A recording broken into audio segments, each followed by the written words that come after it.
रूस यूक्रेन युद्ध को 8 महीने से ज्यादा समय हो गया है। रूस के राष्ट्रपति व्लादिमीर पुतिन पर किसी देश का दबाव काम नहीं कर रहा। वो अपनी रणनीति के हिसाब से चल रहा है।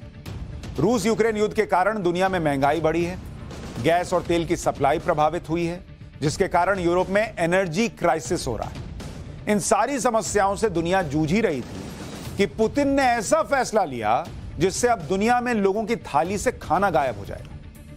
यह पुतिन का वो मास्टर प्लान है जिससे यूरोप, अमेरिका, नेटो और यूएन में हड़कंप मचा हुआ है और सब के सब पुतिन से अपील कर रहे हैं कि प्लीज भाई ऐसा ना करो। आज हम आपको बताएंगे कि पुतिन ऐसा क्या कर रहे हैं कि सबकी घिघी बन गई। पुतिन ने ऐसा क्या फैसला लिया है जिससे दुनिया में हाहाकार मचा हुआ है।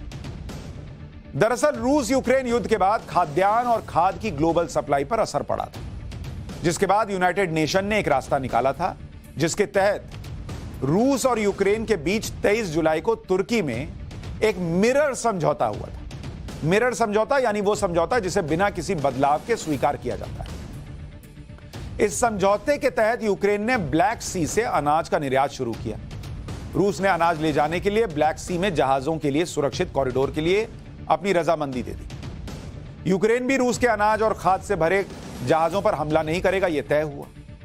यूक्रेन के ओडेसा समेत 3 बंदरगाहों से जहाजों का आना जाना शुरू हुआ। यूक्रेन से निकलने वाले जहाजों से हथियार सप्लाई न हो, इसकी जांच तुर्की करेगा, यह भी तय किया गया और इसके लिए जॉइंट कोऑर्डिनेशन सेंटर बनाया गया जिसमें यूएन था, रूस, यूक्रेन, तुर्की के अधिकारी शामिल कर लिए गए।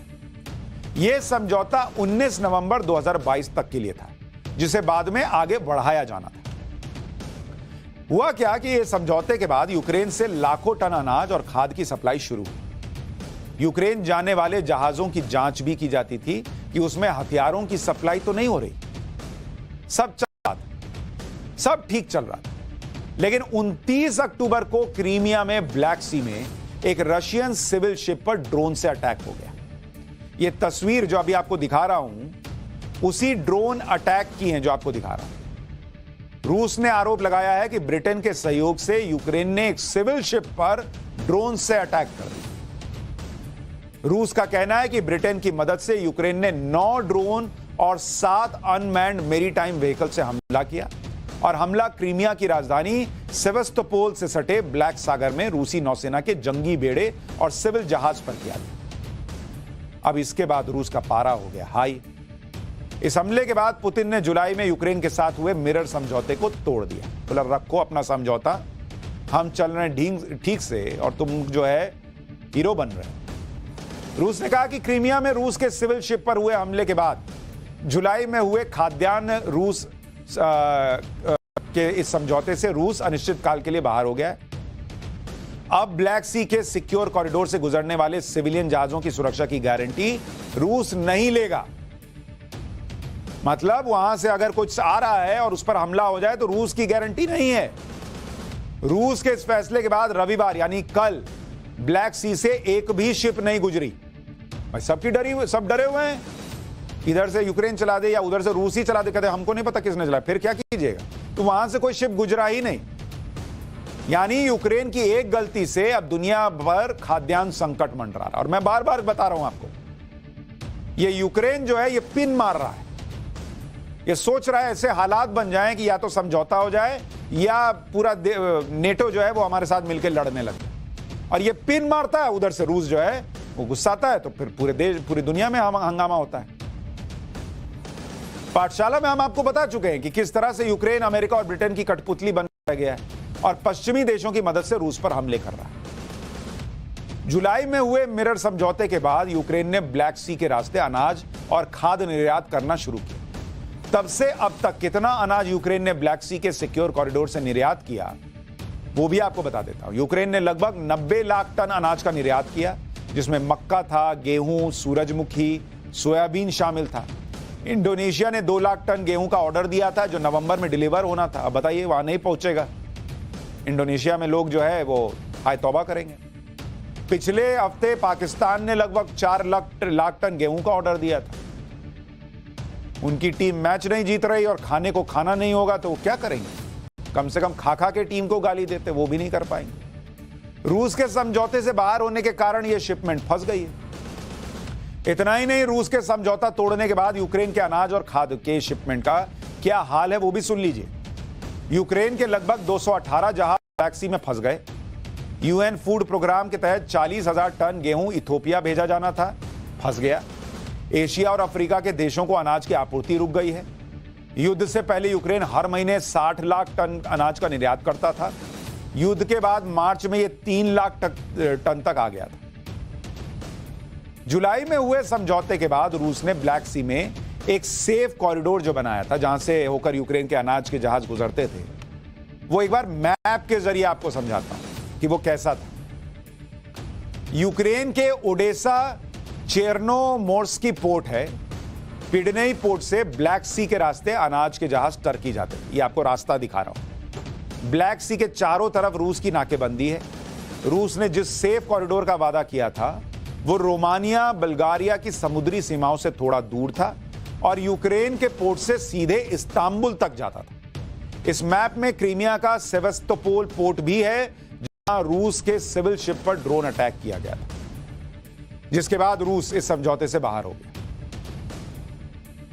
पुतिन ने ग्रेन और फर्टिलाइजर के लिए सेफ कॉरिडोर समझौते से बाहर होने का फैसला किया। क्या किया? अमेरिका, यूरोप पुतिन के आगे गिड़गिड़ाने लगे। धमकी देकर और अपील करके किसी भी तरह से इस समझौते को जारी रखने की बात करने लगे। अमेरिका क्या बोल रहा पता है? रूस का यह कदम बहुत क्रूर है। अच्छा, तुम जो कर रहे हो वो ठीक है, और इससे दुनिया में भूखमरी बढ़ेगी। और उसके यहां जो हालात बन रहे हैं वो मॉस्को भोजन को हथियार की तरह इस्तेमाल कर रहा है, और तुम जो हथियार फोड़ रहे हो सो नेटो कह रहा है कि राष्ट्रपति पुतिन को भोजन को हथियार बनाना बंद करना चाहिए और यूक्रेन के खिलाफ अवैध युद्ध को समाप्त करना चाहिए।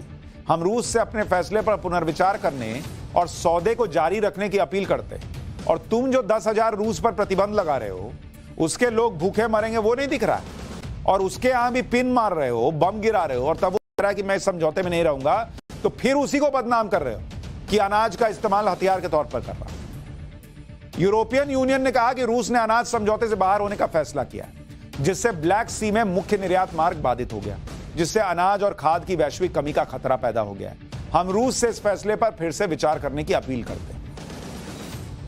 यूक्रेन के राष्ट्रपति जेलेंस्की ने कहा कि ग्रेन डील से बाहर होकर रूस भूख से दुनिया को ब्लैकमेल कर रहा है। रूस सितंबर से ही फैसला लेने की तैयारी कर रहा था।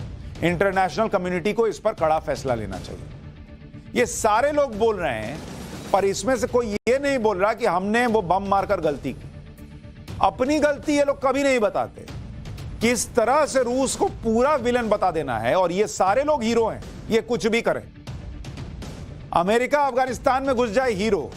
अफगानिस्तान इराक में घुस जाए और कुछ ना ढूंढ पाए और पूरा देश तबाह बर्बाद कर दे, तो हीरो। और रूस उसके बॉर्डर पर आप यूक्रेन का इस्तेमाल कर रहे हैं उसके खिलाफ, और वो कहे कि ये मत करो, ये गलत बात है, तो उसको भिड़ा दें यूक्रेन को कि तुम भिड़ो भिड़ो, हम लोग पीछे हैं, और रूस को विलन बता रहे हैं। दुनिया पहले से अनाज की कमी से जूझ रही। रूस यूक्रेन युद्ध के कारण ग्लोबल सप्लाई चेन प्रभावित है। ऐसे में रूस का जो ये नया फैसला है वो कितना नुकसानदेह साबित होगा, ये जान लीजिए। आज दुनिया की हालत यह है कि वर्ल्ड फूड प्रोग्राम के मुताबिक दुनिया में 82 करोड़ से ज्यादा लोग भूखे पेट सोते हैं। 82 करोड़ लोग भूखे सोते हैं। 45 देशों में 5 करोड़ लोग अकाल का सामना कर रहे हैं। 34 करोड़ से ज्यादा लोग गंभीर खाद्य संकट से जूझ रहे हैं।